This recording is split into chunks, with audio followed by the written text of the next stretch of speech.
Again, thank y'all for tuning in to another episode of Broke But Paid. We're going to get right into it. As you see the title, The Last 24 Hours of the Late, Great Prince. Let's go. Yeah. I remember as a youngster, you standing on the block out there playing hopscotch, making a lollipop. I wanted to come and talk, but I was shy back then. Baddest girl in the school, thought I had no man. Closest to friends, used to pick and laugh at me, used to call me silly names, cause I was soulful and jagged. Exactly how I thought it would be. Years later, I'm in the Bahamas sipping, lifting. What's going down, man? It's your boy Finesse Game, the best game. Thank y'all for tuning in to another reaction video. On this reaction video, we're going to talk about the late, great Prince.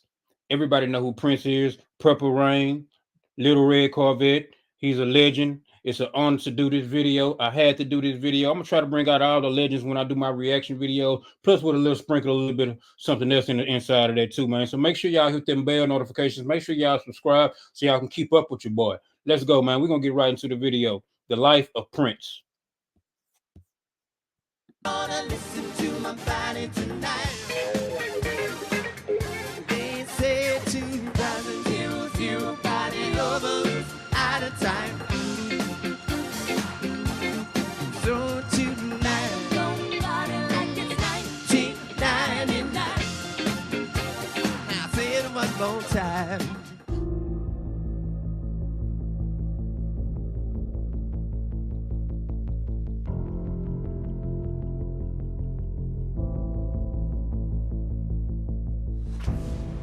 Car for a medical, Paisley Park, 7801 Audubon Road, 7801 Audubon Road, for a tail down, not treated. Rescue's been started right now. And that's investigated paramedical, Paisley Park, 7801 Audubon Road. Person down, not breathing, time for station 45. 48. They responded to Paisley Park to look for him and found him unresponsive in the elevator. We have no reason to believe at this point that this was a suicide. Prince transcended music. From song to song, he transformed and innovated. He was more than just an artist. He was an icon. I Want to Be Your Lover, Little Red Corvette, and of course, Purple Rain.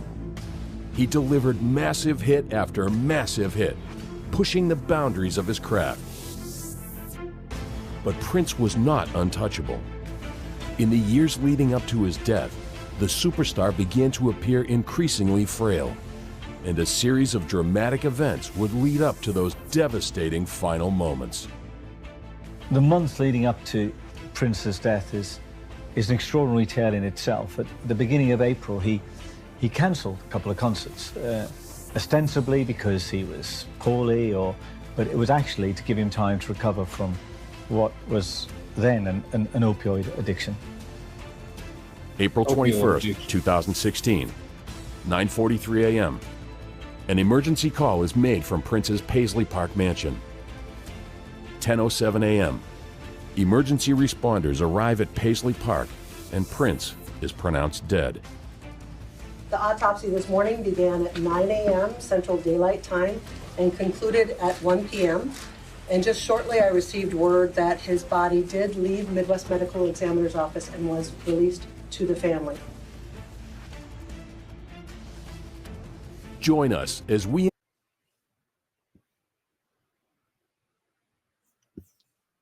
Examiner's office and was released to the family.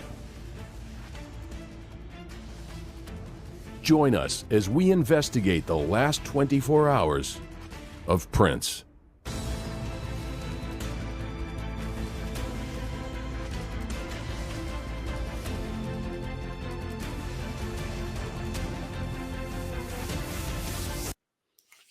Before we get right into it, anybody who haven't subscribed to me yet, make sure y'all hit that bell notification. We're going to get right back into Prince, but I want to stop it real quick just to notify everybody. If you haven't subscribed, man, make sure y'all subscribe. So I'm coming with these videos. I'm coming with this heat. We're going to run this channel up, man. We finna do some things, man. Just rock with me. We're going to get right back into the video, though.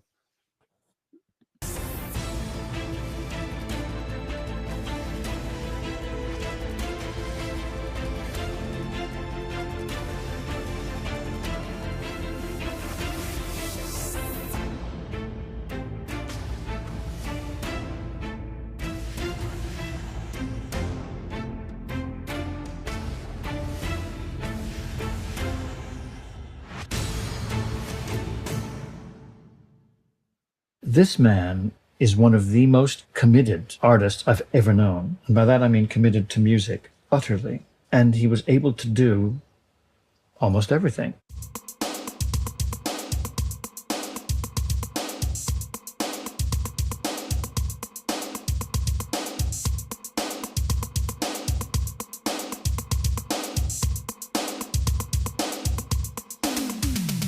Prince's success is a testament to nothing but sheer dedication and hard work.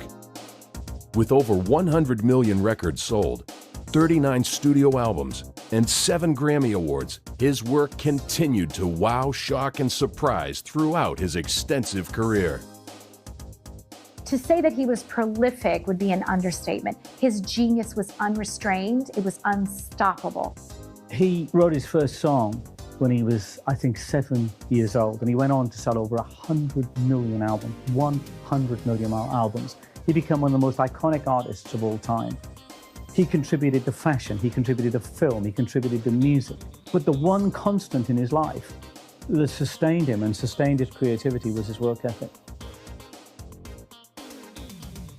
One of Prince's greatest talents as an artist was to connect, to engage, to compel. People couldn't look away from his music.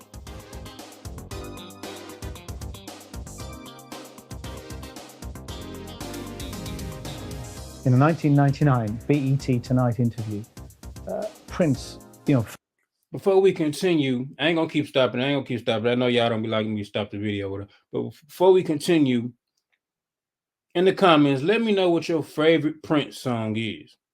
Let me know. Some of y'all might be too young. Some of y'all, don't really remember Prince. But the ones who do remember Prince and know his music and is a Prince fan, let me know what y'all favorite Prince song down in the comments, man. We'll keep it rocking. Famously said that he got into music and he got into doing what he does because he loved playing. Jumping off pianos, as he says in the interview. But you still like going out doing dates? Oh man, that's my life. I got into the music business because I loved playing so much.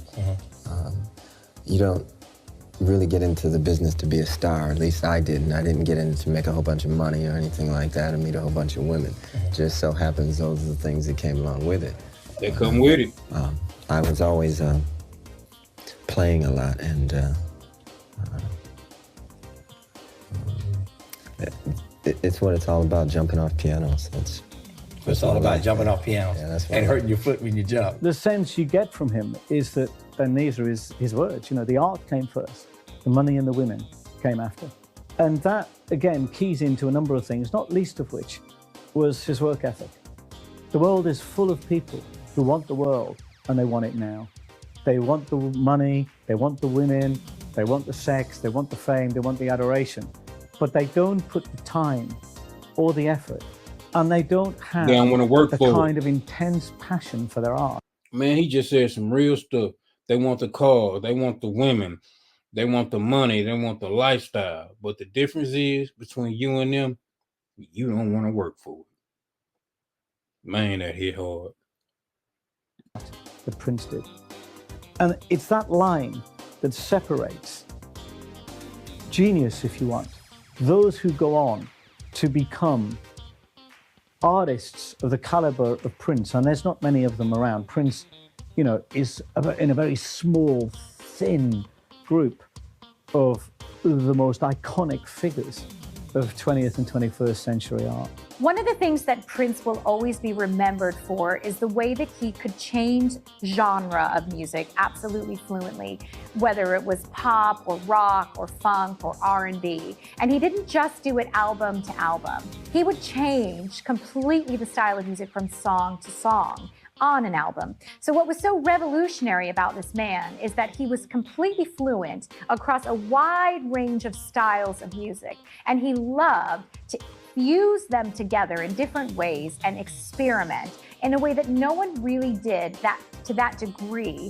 before or since. When you think about Prince, you really kind of imagine what you see in the video for Purple Rain. First of all, he's in purple, he's on stage, he's performing, he's a superstar, and he's putting out this very sexy, powerful stage presence. Despite the fact that he's not a very big guy, he has a very big presence, and when he's on stage, he looks like a very large individual. And I think what you see in Purple Rain is kind of scenes from the film, the very famous film, of course, called Purple Rain, kind of weaved throughout the video. The story here is about a performer, a guy that fronts a band, who gets up on stage and sings, who has a very complicated personal life. It's dark, it's not exactly a happy song, but there's a lot of overtures of this kind of gothic romanticism that we see from Prince throughout his career.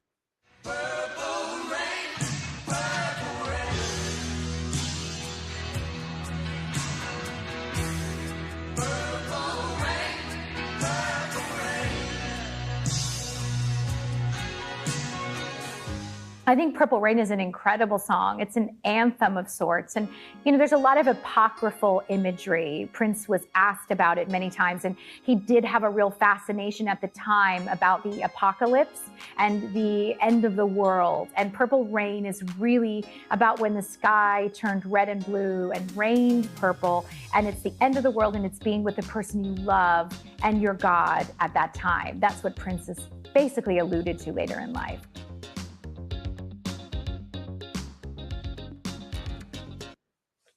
Purple Rain was one of them songs that, man, I was so young. It was one of them songs that when it came on, whether you was white, black, Hispanic, Asian, it didn't matter. It was one of them songs that when it came on, it literally will move a whole crowd. It was like almost hypnotic. If you wasn't around, y'all youngsters, if you wasn't around when Purple Rain first came out, and I never went to one of his concerts, but I also used to see it on TV a whole lot. It was like the way he conducted a crowd. That Purple Rain come on, and everybody will be frozen like zombies and be swinging. Real artist, man. Let's get back into it.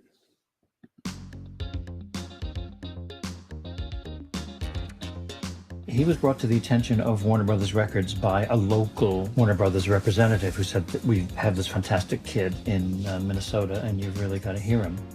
And they signed him up and they said, and we think he's so good, we're going to have him work with Maurice White. They recommended that he work with Maurice White, the recently deceased eminence of Earth, Wind and Fire. Now, in the late 1970s, you couldn't get a hotter producer than Maurice White, unless it was Barry Gibb. It was a complete surprise that Prince said, no, I'm going to do myself. And he did all the instruments himself. So even from the ages of 17 and 18, he was completely determined to be in charge of his own career.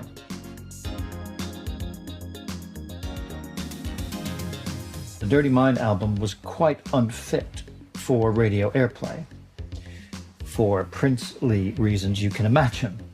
Although When You Were Mine was a great song, which has become a standard of sorts, recorded by various artists, including Cyndi Lauper. And we really didn't know if he was going to put it back on the rails until Controversy came out. Now, at this point, this was 4 albums in 4 years, and this was the pace at which he was going to continue throughout the 1980s. 1999 may be called 1999, but this is a quintessential 1980s music video. Everybody has big hair. Everybody seems to have a perm. You've got a lot of the kind of one-handed gloves and the hat and the asymmetric hairstyle and all the other things that you associate with 1980s. It has the feel of a 1980s song. It has very much the look of a 1980s song. You see Prince on stage with his band performing. And this is all about highlighting his concert presence, his stage presence, and showing that he knows how to have a good time.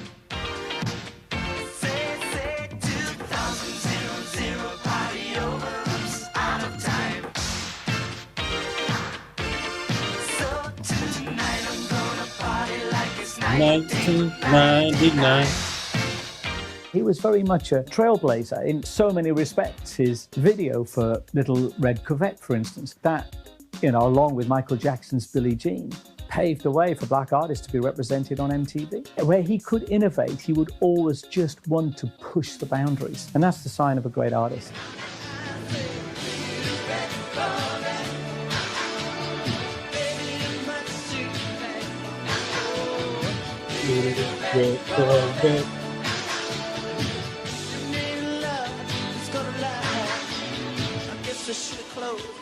In the video for Kiss, we see Prince in this very sexy two-piece outfit. The top almost looks like a woman's exercise midriff top, and he's wearing like black lycra leggings. It's a very feminine, androgynous look for Prince.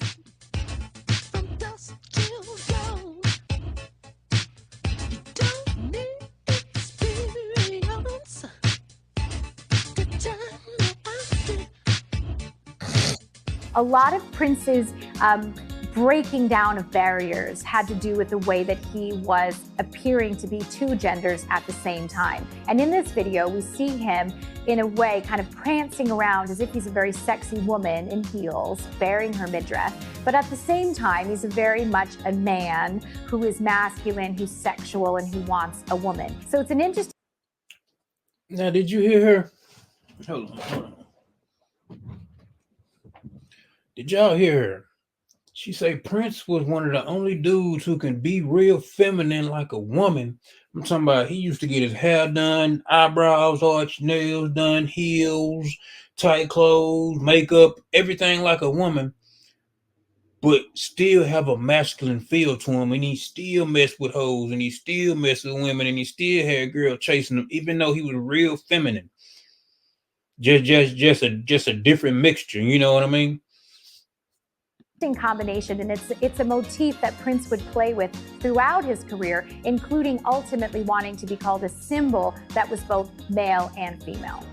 The Sign of the Times was the first pop hit to make reference to AIDS, the disease of the 1980s.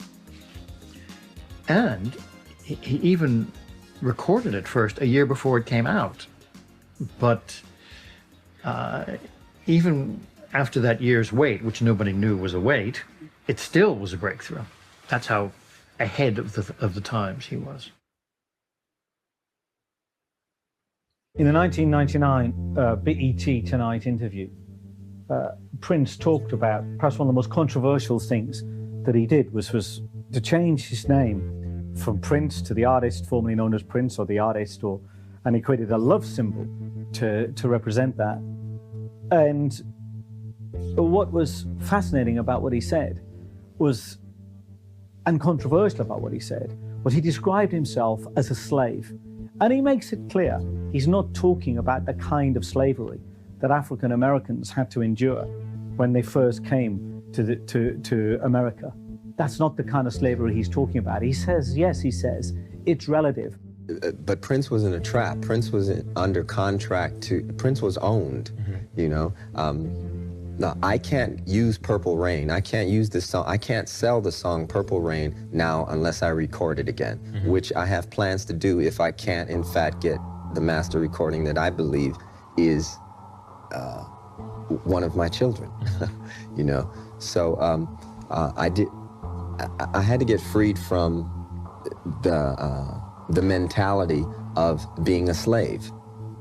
You understand? Right. Okay, and that's not to equate myself with the same situations that we suffered coming to this country, but everything is relative. If you are owned, you are owned. If you can't do everything that you want to do, if there's a ceiling and you're not allowed to go as high as you can go, you are in fact a slave.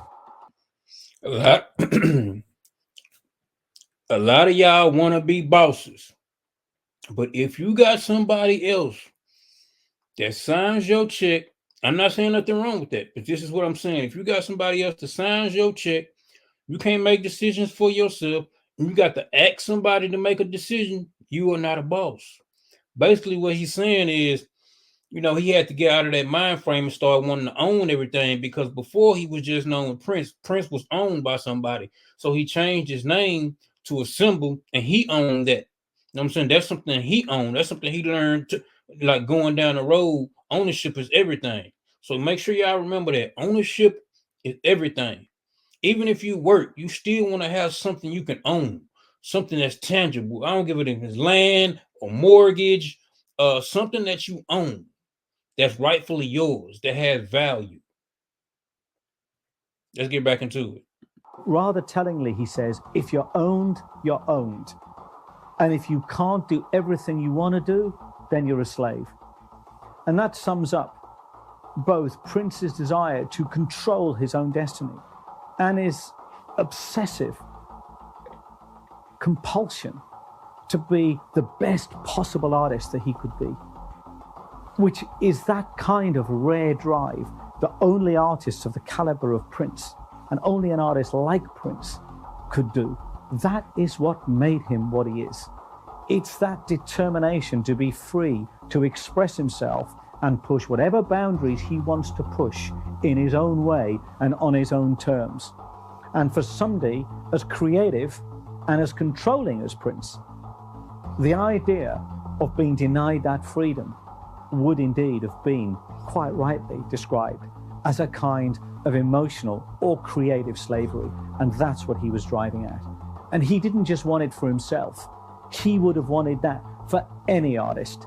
He would not want to see any artist unable to express himself or herself to the absolute pinnacle of their creativity. He understood what makes great art, and he was determined to have the freedom to pursue it on his own terms. Boss. February 4th, 2007. At the Super Bowl in Miami, Florida, Prince delivers what is regarded as the greatest Super Bowl halftime show of all time. Prince's Super Bowl performance in 2007 is widely believed to be the best and greatest Super Bowl performance of all time. Critics absolutely were blown away by his stage presence and the magnificence of his performance. You have to picture the scene. It's in Miami and it is pouring rain. It's one of the only times it has poured rain at halftime in the Super Bowl in history, if not the only time. Wow. I remember that. It was pouring down rain and he went out.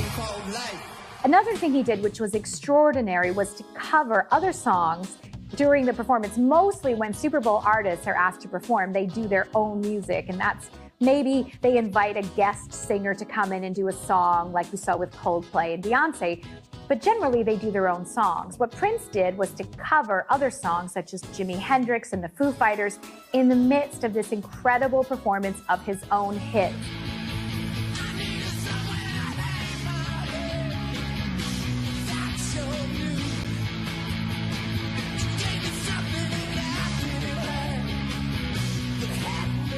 And everyone was incredibly excited to see Prince show up, standing outside, getting completely soaked, and yet didn't take away an ounce from the high-powered energy and sheer amazingness of his performance.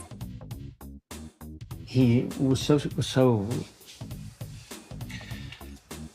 really totally in control of his own materials that he would only release to social media what he wanted out there. I mean, he's really one of the artists who most control the dissemination of their images. But in the case of the Rock and Roll Hall of Fame, that was a public event. In the case of the Super Bowl, it's a public event. So you can see the Super Bowl, and son of a gun, it starts raining when he's singing Purple Rain. And the stadium is full, and everyone's doing the ooh thing. And it's one of those moments when everything comes together. It's perfect. You couldn't have a more perfect moment. And I thought how thrilling for him. Also, thank heaven the lights worked so that the symbol worked and so forth. So that's the thing with these Super Bowl performances. What if the lights don't work? It's so embarrassing. But it worked. And that was a great one because it was an artist who was doing a greatest hits set, a heritage artist, It wasn't somebody who was bound to have a success because they were doing Uptown Funk, which had been the hit of the year. It wasn't like a Top of the Pops type thing. It was, here's a great artist doing his thing.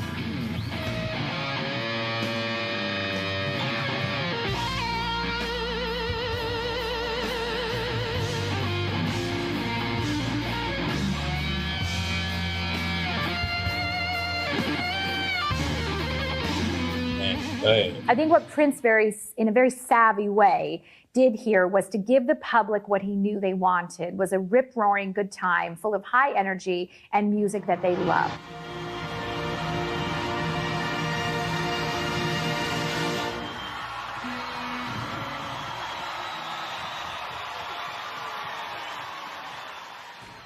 Gladwell's theory of the 10,000 hours. That is to say that even the most talented people get better and refine their art through just doing something for 10,000 hours. The Beatles put in 10,000 hours playing in the clubs of Hamburg late at night, sometimes up to 7 hours. And Mozart, starting at the age of 5, put in 10,000. Hold up. If y'all done got this far and y'all ain't subscribed, what y'all waiting on? Go on subscribe, man. Go on hit that bell notification so we can get right back into the video. Now, without further ado, let's keep it pushing. Prince, the legend, the sex symbol. We're going to get right back into it. 1,000 hours before his greatest masterpieces. And surely Prince put in 10,000 hours, there's no doubt about it. And he was putting it in from an early age. Remember, both his parents were musicians. And he loved all kinds of music. One of his best quotes was that all my friends like a certain type of music, but I like all types of music. I listen to James Brown and Fleetwood Mac. And that helps explain why he appealed to the broadest possible audience. When you hear a foreign language spoken in the home growing up, you can speak it as an adult. And by listening to all these forms of music during his formative years, Prince could speak them all. If I'm gonna die, I'm gonna listen to my body tonight. They say 2,000 heroes, few body lovers at a time. So tonight, don't party like it's 1999. Now say it one more time. 2,000 heroes, few body lovers at a time.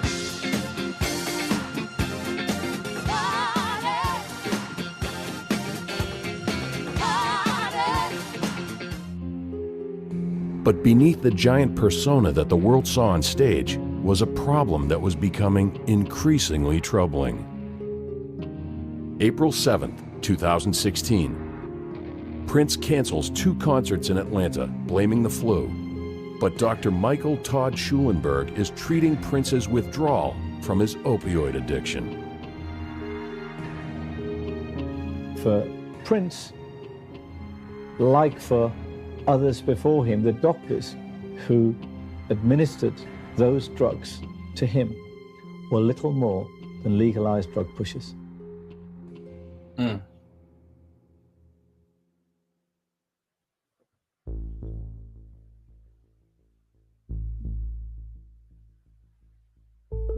Months leading up to Prince's death is an extraordinary tale in itself. At the beginning of April, he cancelled a couple of concerts, ostensibly because he was poorly, but it was actually to give him time to recover from what was then an opioid addiction. On April the 15th, he's on a plane. Nobody knows really what happened on that plane, or what the exact sequence of events was. But we know the end point of that was Prince being taken very ill and falling unconscious. What's the nature of the emergency? What's the nature of the An unresponsive passenger. Was it a male or female passenger? Hey there. Male passenger. April 15th, 2016, 1:15 a.m. Emergency landing of Prince's private jet after being unresponsive. He was transported to hospital and given a shot of Narcan, an antidote often administered for suspected drug overdoses. He was administered with Narcan, which is an anti-opioid medication. And this, in effect, if you put it rather graphically, kicks the opioids out of the opioid receptors and helps normalize the breathing and other bodily functions which the opioids had disturbed. He was told to remain in the hospital for at least 24 hours to recover, but checked himself out of hospital just 3 hours later. He's then asked to go into hospital. He's supposed to be in hospital for a few days. He checks himself out after 3 hours.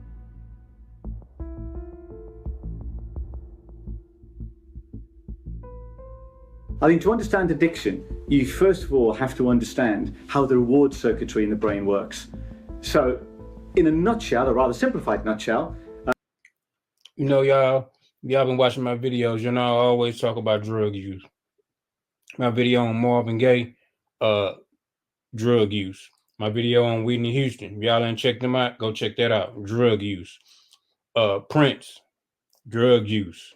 They told me to do a video on Michael Jackson, which I probably am, but that's for a later time. But yeah, I might do a 3-part series on with Michael. You know, that's Mike Jack. So you got to come right with Mike Jack though. But yeah, man, drug usage, man. Amy Winehouse, drug usage.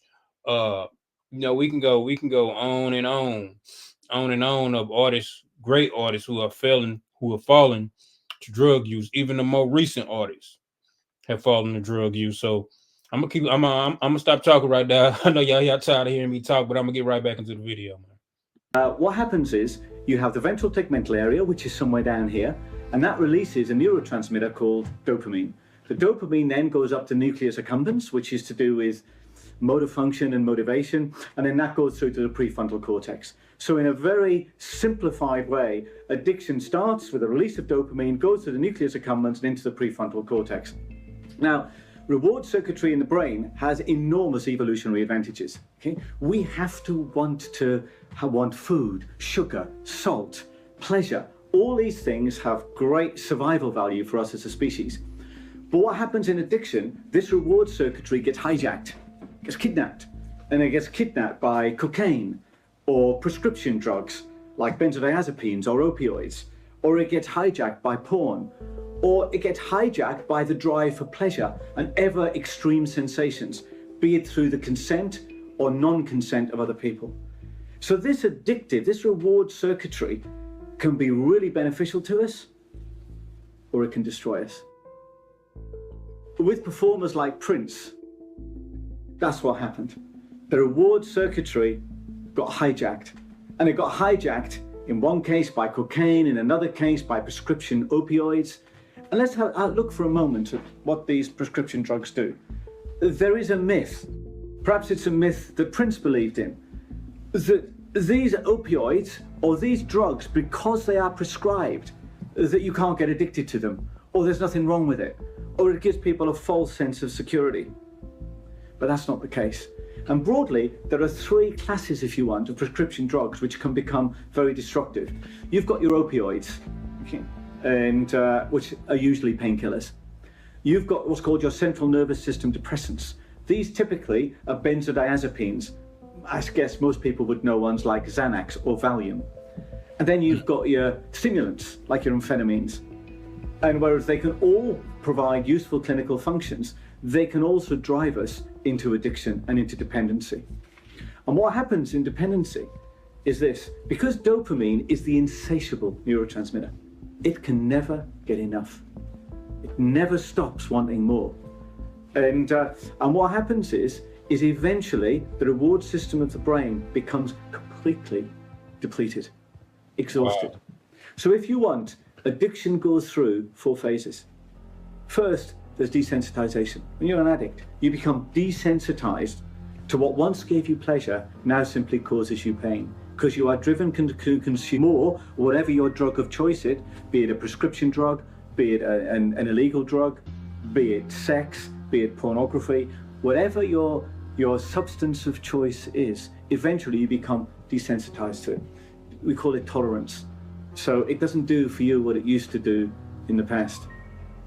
But equally, you are still highly sensitive to the source of your addiction. So when you see a line of cocaine, or when you're given a packet of Xanax, or when you're given some opioids, or when you're given, when you're looking at some pornography, whatever the addiction is, you're highly sensitive to that as a cue, because that's telling you, oh great, this is where I get the pleasure, this is where I get the hit, this is what I need.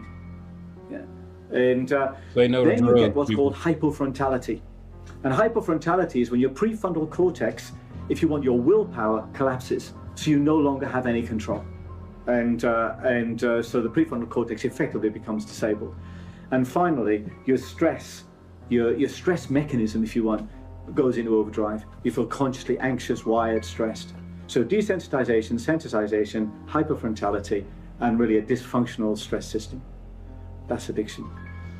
And they call it, in essence, there's the 3 C's, if you want, of addiction.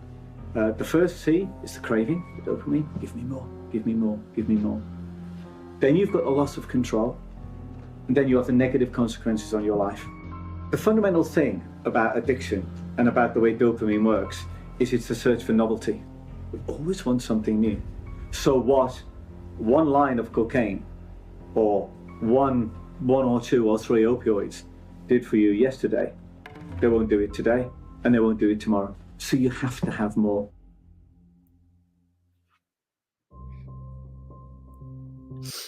I wasn't trying to give y'all no drug class or anything, but that's part of the reason I picked this video to do a reaction to. Y'all know how I'm big on the drug issue that's going on with our youngsters. Just a drug issue that's going on in America. I'm big on that. I'm big on mental health. Anybody know me? Know I'm really big on mental health. I think we all can do better by these kids. I think we all can do better by each other. If you know somebody who's going through some help, if you know somebody who's going through a drug problem, try to get them in rehab, try to be there for them, try to console them, because one of the main things they feel like is they feel like they're alone and nobody understands them. So, just try to be in that corner, let them know you're there, and try to help them through that thing, man, because it's hard to get up off drugs, man. I've never been a drug addict. I've never used drugs, but I've had family members of people who are on drugs, friends and everything. So I see and I know what they go through. We're going to get right back into the video. In the same way that Prince is hard to pin down when it comes to one musical genre type, Prince was very much an enigma across his entire career. He refused to be pinned down even in terms of gender. Was he male? Was he female? Was he gay? Was he straight? Was he black? Was he white? He was definitely black, but in some of his videos, he has so much face powder on, he looks completely white. His style of dressing, it's masculine, but it's super feminine. His sexuality was very much a male predator who was gonna seduce a young woman, but he was also hyper feminine. Prince was an enigma in that you couldn't really put your finger on who and what he was, and that was part of his appeal. It is without a doubt that on stage, Prince was a giant. But that didn't come naturally to a man who, throughout his career, suffered immense anxiety and stage fright. Friends and colleagues of the artist have spoken about his obsessive pursuit of perfection when it came to performing. He would rehearse and record days on end until everything was absolutely as he envisioned.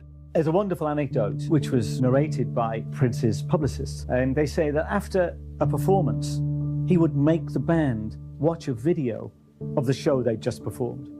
So they'd all sit backstage, and every time he spotted a bum note, he would berate the person who did it. That is what it meant to work for Prince. And whereas at times it could undoubtedly be overbearing and relentless, that's just how you get better at stuff. And that's why Prince was an inspiration. Artists like that don't just happen overnight. They have to work at it. And that anecdote really sums up that obsessive, driven desire to just reach a pinnacle of creative achievement that no other artist had ever done. And you have to have that dynamic going on to perform as beautifully and to create as prolifically as an artist like Prince. Because there's one fact about perfectionists and narcissists. but particularly true of perfectionists, and the two are very closely linked, is that they can't ever be good enough. If you're a perfectionist, you never reach perfection. And you're always striving to do it. You want more and more and more and more. Let's just make this right. Let's just make this right. But it's never good enough. You've always got to improve.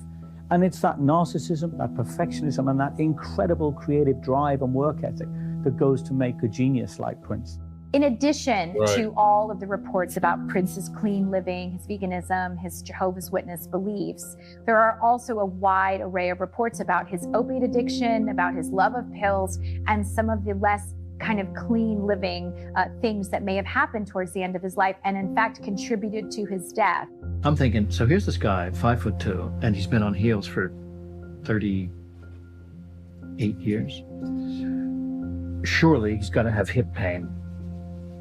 And he's taking painkillers. Well, I could easily understand an addiction to painkillers or an overdose to painkillers. Dr. D, who claims to be Prince is a drug dealer, and again, we don't know whether this is the case or not, said that he never met anybody who suffered as much stage fright as Prince. And this ties in to the narcissism that was at the heart of his personality. The man who, on the one hand, has to be bigger, greater, and grander than the rest, carries that private vulnerability, that naked, raw insecurity, which is part of the drive that makes him perform. The man who, on the one hand, is too frightened to go on stage, yet when he's on stage, he's too obsessive, too driven to come off it. That combination is toxic, as well as responsible for the work of so many great artists. And perhaps that's what artists like Prince, that's the price they pay for the creativity. It's the Faustian pact, if you want, that they make.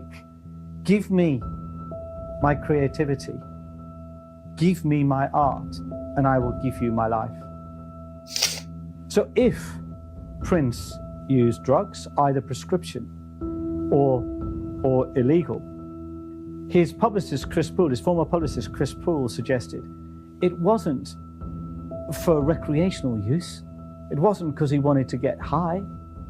It was to feed the monster that was within him, which is what drove his creativity. It was to feed his creativity.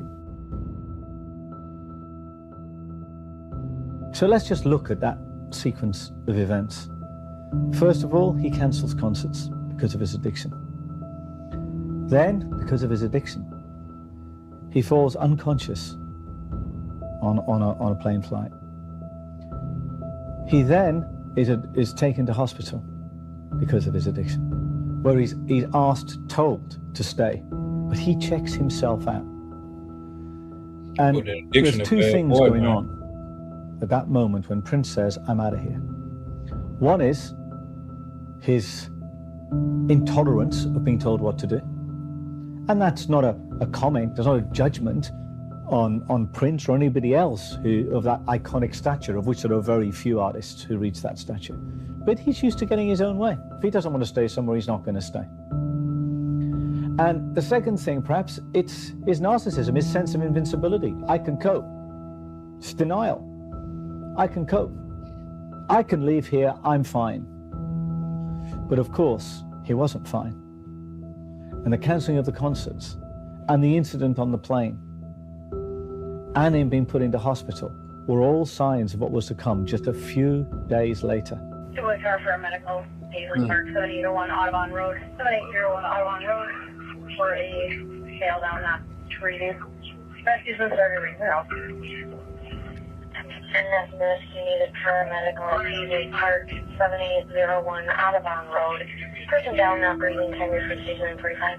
And CNN has now confirmed that the artist Prince is dead. He was found in his elevator, unresponsive, in his compound, Paisley Park in Minneapolis. The number of songs, 7-time Grammy winner, 30 nominations, the number of songs that have touched people's lives throughout his entire career. This is going to be very, very hard news to take. Rest in peace to Prince, man.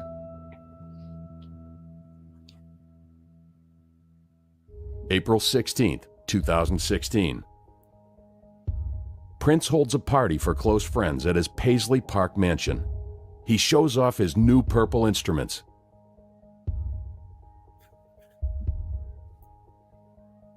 April 20th, 2016.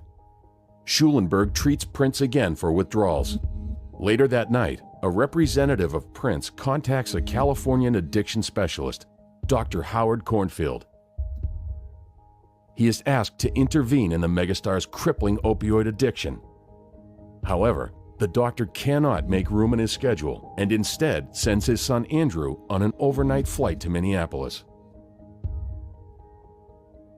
The last 24 hours of Prince's life are really a snapshot of what happens in the final stages of opioid addiction. Opioid use begins in euphoria, in pleasure. It ends in despair, disintegration, and death. Effectively, how many of y'all out there knew that Prince had an opioid addiction? I didn't know. I know he was on something, but I didn't know he was on opioids. Opioid addiction in its final stages breaks down all the body's physical and mental systems. Emotionally, the opioid addict is depressed, anxious, angry, confused. Physically, all the major organs are affected, the heart, the brain, and eventually everything breaks down and the addict dies. So if we look at what happened to Prince during these last 24 hours, it begins with a representative, one of his representatives, calling for a specialist to come over from California to help him deal with this addiction, because obviously people are noticing it's in its final stages and he needs help. And what is extraordinary is that the specialist himself doesn't come because he's busy, can't make it. So he sends his son.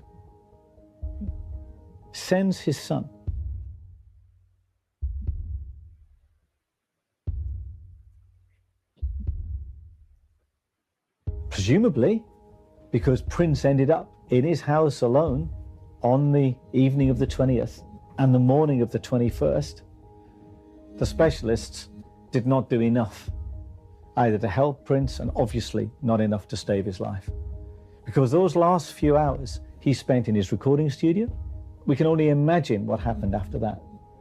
And the systemic and slow erosion of his mental faculties and his physical body culminated in him presumably drifting into unconsciousness and dying in the lift at his home. Sad, man. Sad ending.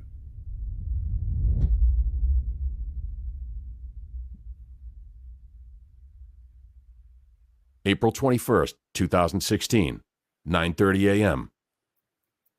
Shortly after arriving at Paisley Park, Andrew Cornfield, along with Prince's longtime friend and personal assistant, Kirk Johnson and Maren Kekure, go looking for the superstar. To their horror, they find the lifeless body of Prince on the floor of the elevator.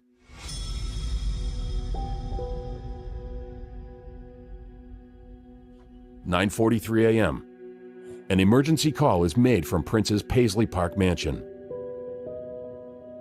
Two-way car for a medical, Paisley Park, 7801 Audubon Road, 7801 Audubon Road, for a tail down, not treating. Rescue's been started right now. And this nurse, you needed paramedical at Paisley Park, 7801 Audubon Road. Person down, not breathing, time your station 45. 48. Chief 1, CPR started. 10-4 CPR started, 9:49. 10:07 a.m. Emergency responders arrive at Paisley Park, and Prince is pronounced dead. Schulenberg arrives at some point before police show up and tells an investigator that he was there to deliver test results to Prince, according to a search warrant. He also tells the investigator that he had prescribed oxycodone to be filled at a local pharmacy. When police search the property, they find hundreds of pills in the singer's home. Recently released police footage shows Prince's Paisley Park mansion as it was on the day he tragically died. Images have also been released showing several different marked and unmarked medicines, as well as an unidentified white powder.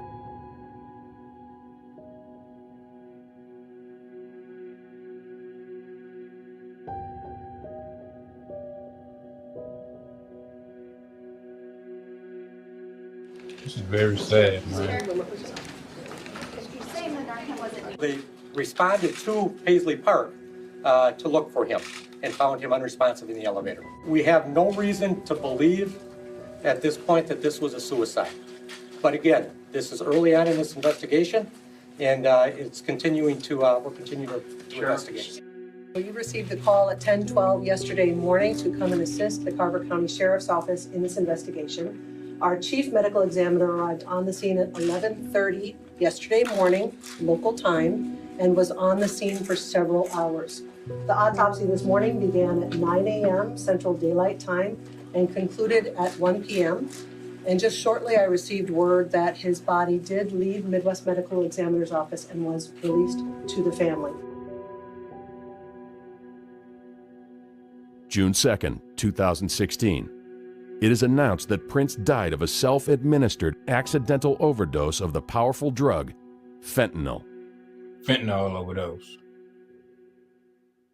Oh, wow. That's a bomb.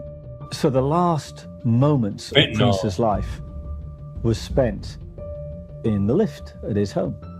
And it's said that he overdosed on fentanyl. Now, fentanyl is a synthetic opioid. It's like 50 times more powerful than morphine. It's an incredibly potent opioid. And it's used for, as all opioids are, principally for pain relief. And, but what opioids can do is they can slow the breathing, can slow the body's system down, can lead to lightheadedness, can cause you to faint, drift into unconsciousness, coma, and death. So we can speculate that maybe Prince left the recording studio feeling faint, perhaps lightheaded, maybe a bit unsteady on his feet, thinking he might just take himself to bed, rest, sleep it off, get up the following day and continue what he was doing. Because he was notorious for his work ethic. He would work, all hours God sends. He was an incredibly resilient and ferocious in his work ethic. But he may have felt it was too much, so he may have felt tired, sleepy, exhausted. Maybe he got in the lift, who knows? He may just have rested against the side of the lift, the back of the lift, and thought, oh, I just feel tired. And he may have drifted into unconsciousness, then drifted into a coma, and then died. And that's probably the most likely sequence of events. Wow. That would have made up the last moments of Prince's life.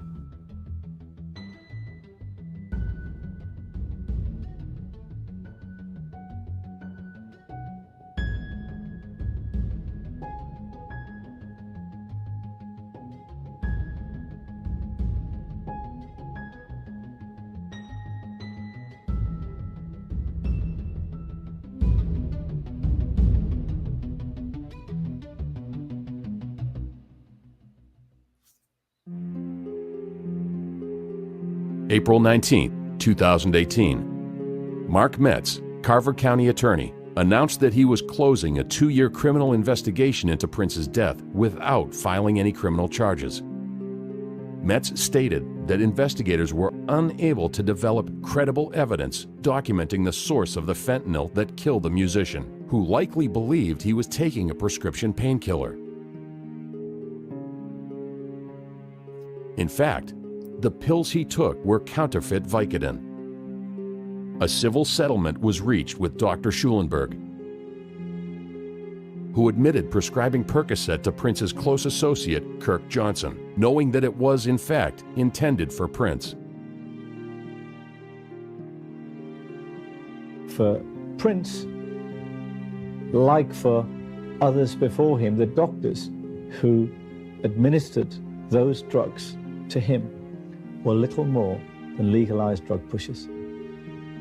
And it's crucial for us to understand that however rich you are, however famous you are, we all have the same brain, we all have the same nervous system, we all have the same appetites, the same hungers, the same capacity for excess, and the same capacity for self-destruction. And those who are the most narcissistic, which tend to be performers, need protection from themselves, and Prince didn't get it. Even when, in the last 24 hours of his life, they tried to get a specialist over to him, and the specialist never came. I'm gonna stop that right there, man. Hey, thank y'all for rocking with me. If y'all ain't hit that bell notification by now, make sure y'all hit that bell notification. Make sure y'all give the video a like, thumbs up. I appreciate all the love, appreciate all the comments. Here we go again. I'm back at it. Another video probably coming in a few days. I'm gonna keep on pushing. Y'all rocking with me, and I'm rocking with y'all. Again, what's up to everybody on the East Coast, everybody on the West Coast, down South, Midwest, and everywhere in between, if you know what I mean. I'm back up in here. We finna do this thing. Holla at your boy. Peace.